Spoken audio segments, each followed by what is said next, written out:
Hi, this is Robert Cross with Sonora Desert Institute student, and I'm going over the parts that came with the Kydex holster lab kit box for FTT 114.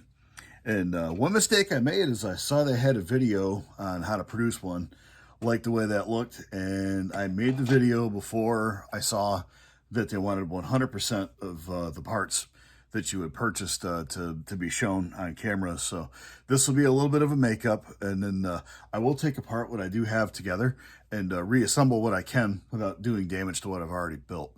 Hopefully I don't take a points hit for it, but if I do, I get it. That's what you get for not reading ahead. So my fault there. And I'll be back in just a second with the parts.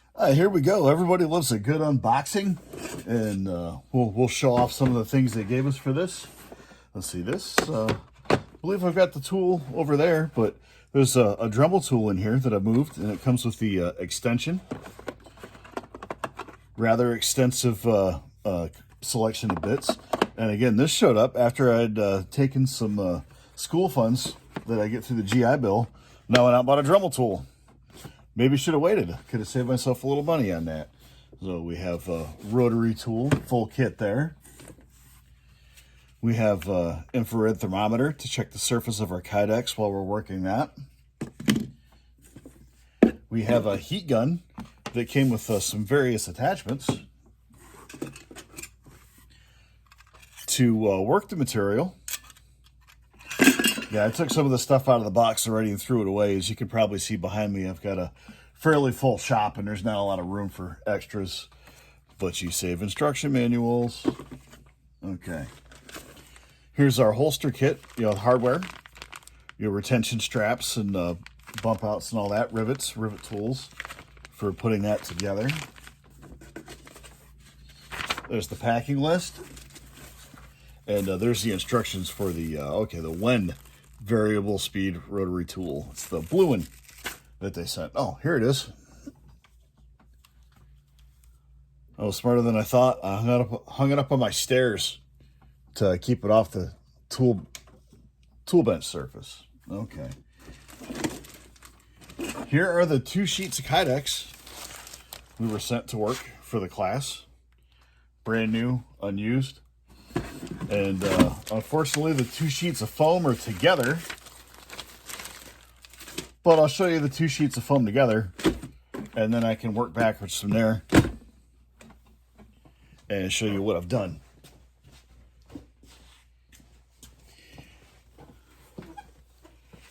Here's my completed press. I even sanded the edges off nice and everything.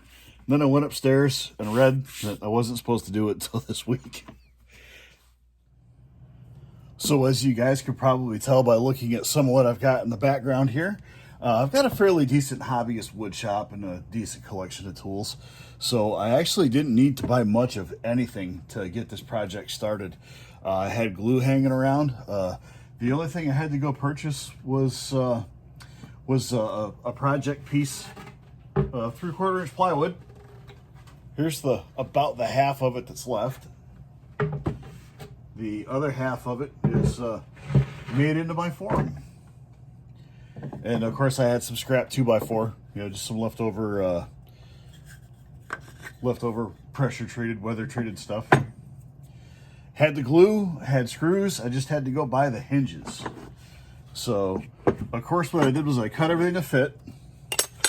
I got some decent, sturdy hinges as you see here, and I already had the bolts to screw those on. They're already screwed on and everything's glued, so I hate to pull that apart, but I left these pieces completely uncut. The way those arrived is the way I measured this thing to go together, and I gapped it out and everything for that. So we'll get a good close on this. And of course you can see there's the 3/4 plywood, 2x4 spacer cut, another scrap piece there to make that sit level. And then when I was putting this together, I took these 2 pieces of 2x4 right here, laid them on this bottom that didn't have the foam in it. Okay. And then I put this piece of 3/4 on top, and then sat that down. It sat nice and even, and I screwed the hinges in. And then to get the foam on there, I had some spray adhesive. Actually, I'll go get the can of spray adhesive.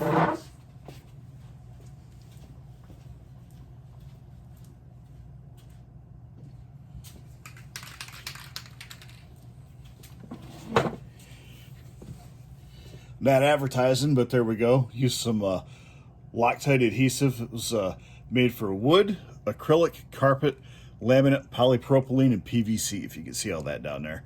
That seemed like a good list of things it would adhere to. And this thing is actually about a week old, and it's on there pretty firm. Can't complain.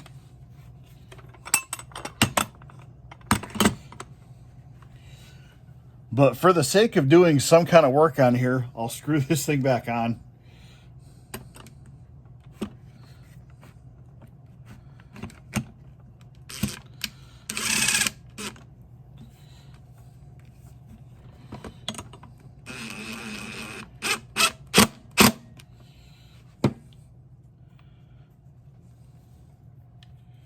And that's wanting to pull a bit, so let's get this over this way.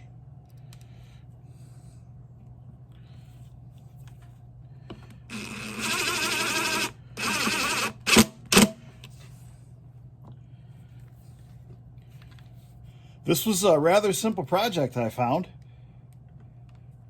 And it could be because, yeah, I've had most of the tools, and I've got lots of fasteners and stuff already down here. I won't take you over there, but I've got a whole wall where I've got shelving set up, and I've got a little bit of DeWalt everything, and about every screw known to man fixed up over there for just in case something comes up at the house. If you guys are homeowners, you'll understand the need for tools and fasteners if you own a home.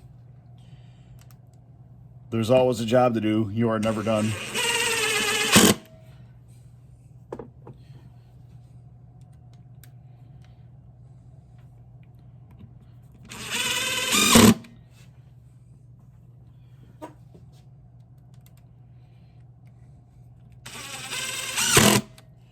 So there it is.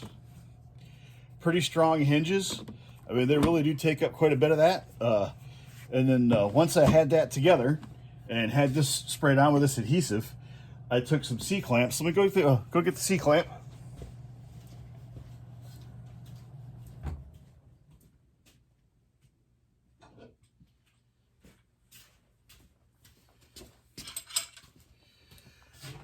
Clamped it together with this and let it sit on my picnic table outside on my deck and let it cure for about 2 days.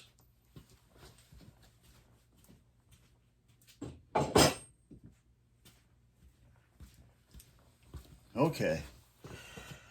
And another thing I got, and I'm going to maybe point out some flaws in it, is I did buy the equivalent of a red gun, orange gun. I can't remember where I bought it. I think I got this on Amazon.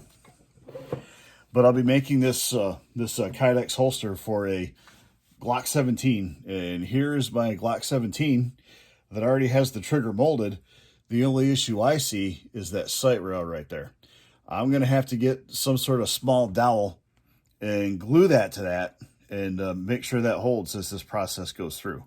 I don't know what sort of glue it's going to take to hold that down well, but I'll do some research. I'll get that done.